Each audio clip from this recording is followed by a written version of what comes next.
اور اگر کوئی شخص اپنے دل کی آواز سن کر اپنے اصولوں پر کھڑا ہو کر کوئی انتخاب کرنا چاہے تو اسے غیر ذمہ دار سمجھا جاتا ہے۔ جی، غیر ذمہ دار، خود غرض اور خوابوں کی دنیا میں رہنے والا سمجھا جاتا ہے۔ تو یہ سوچ جب ہمارے اندر پختہ ہو جاتی ہے تو پھر وہ تبدیلی آتی ہے جسے ہمارے نوٹس میں آہستہ ہونے والی تبدیلی کہا گیا ہے۔ جی، یہ ایک ایسا عمل ہے جو راتوں رات نہیں ہوتا۔ نہیں، یہ ایک تدریجی عمل ہے اور اس کے 3 واضح مراحل ہیں۔ اچھا، پہلا مرحلہ یہ ہے کہ انسان اپنے انتخاب کو ملتوی کرتا ہے، ٹال دیتا ہے۔ ہاں، وہ خود سے کہتا ہے ابھی صحیح وقت نہیں ہے، یا ایک بار حالات بہتر ہو جائیں تو میں وہ کروں گا جو میں کرنا چاہتا ہوں۔ اچھا، یہ تو بہت عام سوچ ہے، ہم سبھی ایسا کرتے ہیں۔ جی، تو یہ ملتوی کرنا آہستہ آہستہ ایک مستقل حالت بن جاتا ہے۔ مجھے لگتا ہے کہ یہیں سے دوسرا مرحلہ شروع ہوتا ہوگا۔ بالکل، دوسرے مرحلے میں یہ صرف ملتوی کرنا نہیں رہتا بلکہ یہ مؤخر ہو جاتا ہے۔ مؤخر یعنی اب یہ فیصلہ حال کا حصہ نہیں رہتا بلکہ مستقبل کا کسی نامعلوم کونے میں دھکیل دیا جاتا ہے۔ کبھی کریں گے والا معاملہ ہو جاتا ہے۔ اس میں کوئی ارادہ باقی نہیں رہتا۔ جی، کوئی فوری ارادہ باقی نہیں رہتا۔ اور پھر آخری مرحلہ آتا ہے جو شاید سب سے زیادہ افسوسناک ہے۔ جی، انسان آخرکار یہ بھول ہی جاتا ہے کہ اس کے پاس کبھی کوئی انتخاب تھا بھی۔ صحیح، سمجھوتے کی عادت اتنی گہری ہو جاتی ہے، زندگی کی روٹین اتنی پکی ہو جاتی ہے کہ انتخاب کا تصور ہی ذہن سے محو ہو جاتا ہے۔ اور یہاں ایک بہت گہری بات کہی گئی ہے، زندگی ان کے ذریعے نہیں بلکہ ان پر بیتنے لگتی ہے۔ ان پر بیتنے لگتی ہے۔ اس کا مطلب یہ ہے کہ انسان اپنی زندگی کی کہانی کا مرکزی کردار نہیں رہتا بلکہ ایک ایسا کردار بن جاتا ہے جس پر واقعات ہو رہے ہیں۔ وہ زندگی گزار نہیں رہا ہوتا۔ جی، زندگی اسے گزار رہی ہوتی ہے۔ سمجھوتا خاموشی سے اس کی نیت اور ارادے کی جگہ لے لیتا ہے۔ لیکن آخر ایسا ہوتا کیوں ہے؟ کوئی بھی جان بوجھ کر اپنی زندگی کا کنٹرول کیوں چھوڑنا چاہے گا؟ جی، انتخاب کرنے سے یہ گریز، اس خاموشی کی اصل وجہ کیا ہے؟ اس کی جڑیں بہت گہری ہیں۔ سب سے پہلی اور سب سے بڑی وجہ ہے ذمہ داری کا بوجھ۔ ذمہ داری۔ جب ہم کوئی راستہ چنتے ہیں تو ہم اس کے نتائج کے ذمہ دار بن جاتے ہیں، چاہے وہ اچھے ہوں یا برے۔ اگر فیصلہ غلط ثابت ہوا تو اس کی ذمہ داری ہماری ہے۔ جی، یہ بوجھ اٹھانے سے بچنے کے لیے سمجھوتے کا راستہ آسان لگتا ہے، کیونکہ پھر ہم کہہ سکتے ہیں کہ حالات ہی ایسے تھے۔ یعنی ذمہ داری دوسروں پر یا حالات پر ڈالنا آسان ہو جاتا ہے۔ بالکل۔ اور دوسری وجہ شاید لوگوں کو مایوس کرنے کا خوف ہے۔ جی، یہ بھی بہت بڑی وجہ ہے۔ ہمارے والدین، ہمارا خاندان، ہمارا معاشرہ ہم سے کچھ توقعات رکھتا ہے۔ جب ہم اپنی مرضی کا انتخاب کرتے ہیں تو اکثر ہمیں ان کی ناراضگی یا مایوسی کا سامنا کرنا پڑتا ہے۔ یقیناً اس سے بچنا بھی ایک بہت بڑی وجہ ہو سکتی ہے۔ اور تیسری اور شاید سب سے اہم وجہ ملکیت کا احساس ہے۔ ملکیت؟ جی، اونرشپ۔ انتخاب کا مطلب ہے کہ آپ اپنی زندگی کی کہانی کے مصنف ہیں، آپ اس کے مالک ہیں۔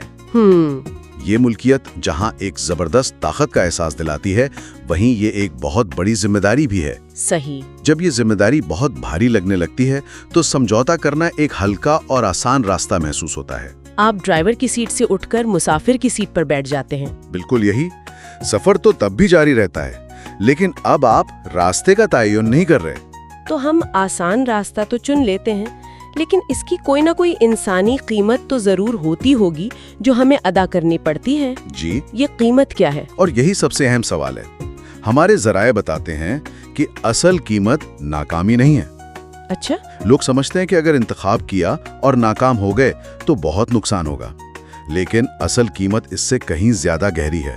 تو وہ کیا ہے؟ اصل قیمت ہے زندگی کی ملکیت کا چھن جانا، جسے انگریزی میں لاس آف آتھرشپ کہتے ہیں۔ لاس آف آتھرشپ؟ جب انسان انتخاب کرنا چھوڑ دیتا ہے تو وہ اپنی ہی زندگی کی کہانی کا مصنف نہیں رہتا۔ اس کا مطلب یہ ہوا کہ وہ اب اپنی ہی زندگی میں ایک اجنبی کی طرح محسوس کرنے لگتا ہے، ایک لا تعلقی سی پیدا ہو جاتی ہے۔ بالکل یہی۔ وہ زندہ ہے، وہ روزمرہ کے کام کر رہا ہے، وہ اپنی ذمہ داریاں بھی پوری کر رہا ہے، لیکن وہ جڑا ہوا محسوس نہیں کرتا۔ جی، وہ اپنی ہی زندگی سے جڑاؤ محسوس نہیں کرتا۔ ایک خلا پیدا ہو جاتا ہے، وہ زندہ ہونے کا احساس کھو دیتا ہے۔ وہ صرف بقا کی جنگ لڑ رہا ہوتا ہے، جی نہیں رہا ہوتا۔ وہ سانس لے رہا ہوتا ہے لیکن زندگی اس کے اندر سانس نہیں لے رہی ہوتی۔ یہ سب سے بڑا اور خاموش نقصان ہے۔ یہ تو ایک بہت ہی مایوس کن اور اداس تصویر ہے۔ کیا اس صورتحال سے نکلنے کا، اس کیفیت کو بدلنے کا کوئی راستہ ہے؟ جی، کیا کوئی اندرونی تبدیلی ممکن ہے؟ ہاں بالکل ممکن ہے، اور یہاں ایک بہت بڑی غلط فہمی کو دور کرنا ضروری ہے۔ وہ کیا ہے؟ انتخاب کا مطلب ہمیشہ یہ نہیں ہوتا کہ سب کچھ بدل دیا جائے، نوکری چھوڑ دی جائے، گھر بار چھوڑ دیا جائے یا رشتے توڑ دیے جائیں۔ اچھا، یہ ایک انتہا پسندانہ سوچ ہے، اور اکثر لوگ اسی خوف سے انتخاب کا سوچتے بھی نہیں۔ تو پھر انتخاب کا حقیقی مطلب کیا ہے اگر یہ سب کچھ تہس نہس کرنا نہیں ہے؟ بعض اوقات انتخاب کا پہلا اور سب سے طاقتور قدم صرف اس بات کو پہچاننا ہوتا ہے۔ صرف پہچاننا؟ جی، صرف پہچاننا کہ آپ کی زندگی میں کہاں اور کب سمجھوتے نے آپ کی اصل نیت کی جگہ لے لی ہے۔ صرف یہ آگاہی، یہ شعور کہ یہاں میں نے سمجھوتا کیا تھا جبکہ میرا ارادہ، میرا خواب کچھ اور تھا۔ صرف یہ اعتراف؟ یہ اعتراف ہی پہلا قدم ہے۔ اچھا، تو آپ یہ کہہ رہے ہیں کہ کوئی بڑا عملی قدم اٹھانے سے پہلے ہی صرف اس آگاہی کا احساس، صرف یہ مان لینا ہی زندگی کی ملکیت کو بحال کرنے کی طرف پہلا قدم ہے؟ جی، کیونکہ جس لمحے آپ یہ تسلیم کرتے ہیں، آپ اپنی کہانی کے مصنف کے طور پر واپس آ جاتے ہیں۔ آپ دوبارہ اپنے زندگی کی ڈور اپنے ہاتھ میں محسوس کرنے لگتے ہیں۔ آپ حالات کا شکار ہونے کی کیفیت سے نکل کر ایک با اختیار مقام پر آ جاتے ہیں۔ یعنی ملکیت کی بحالی عمل سے نہیں، شعور سے شروع ہوتی ہے۔ جی، شعور سے شروع ہوتی ہے، اس کے بعد عمل خود بخود راستہ بنا لیتا ہے۔ یہ واقعی ایک امید دلانے والی اور بہت طاقتور بات ہے۔ تو اس ساری گفتگو کو اگر ہم سمیٹیں تو کچھ ایسی باتیں ہیں جو ہمیں اپنے ساتھ رکھنی چاہیے، جن پر غور کرنا چاہیے۔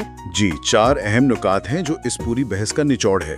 پہلا نکتہ تو مجھے یہ سمجھ آیا کہ سمجھوتا زندگی کو مستحکم تو رکھ سکتا ہے، جی، جیسے بندرگاہ میں کھڑا جہاز محفوظ ہوتا ہے، جی، لیکن معنی اور مقصد اس جہاز کو سمندر میں اتارنے سے ہی ملتا ہے۔ بہت خوبصورت مثال ہے۔ تو سمجھوتا استحکام دیتا ہے، لیکن معنی ہمیشہ انتخاب سے آتا ہے۔ بالکل، اور دوسرا نقطہ اسی سے جڑا ہے کہ ذمہ داری انتخاب کو ختم نہیں کرتی بلکہ اسے آزماتی ہے۔ سمندر میں اترنے کا مطلب یہ نہیں کہ آپ طوفان کو نظر انداز کر دیں، ذمہ داریوں کے ساتھ کیا گیا انتخاب ہی حقیقی انتخاب ہے۔ یعنی ذمہ داریوں سے بھاگنا انتخاب نہیں، فرار ہے۔ جی، وہ فرار ہے۔ تیسرا نقطہ جس پر ہم نے ابھی بات کی کہ انتخاب کے بغیر زندگی سے آہستہ آہستہ ملکیت کا احساس ختم ہو جاتا ہے۔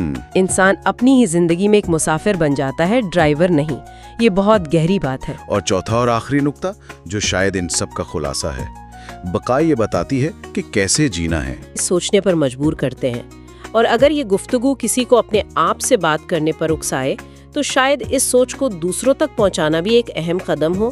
جی بالکل۔ ان خیالات پر غور کرنا، ان پر اپنے دوستوں سے، اپنے گھر والوں سے بات کرنا، شاید اسی سے تبدیلی کا سفر شروع ہوتا ہے۔ اگر سننے والوں کے ذہن میں کوئی خیال آئے تو اسے کامنٹس میں ضرور لکھیں۔ بالکل، یہ گفتگو کسی ایک شخص کے لیے نہیں، ہم سب کے لیے ہے۔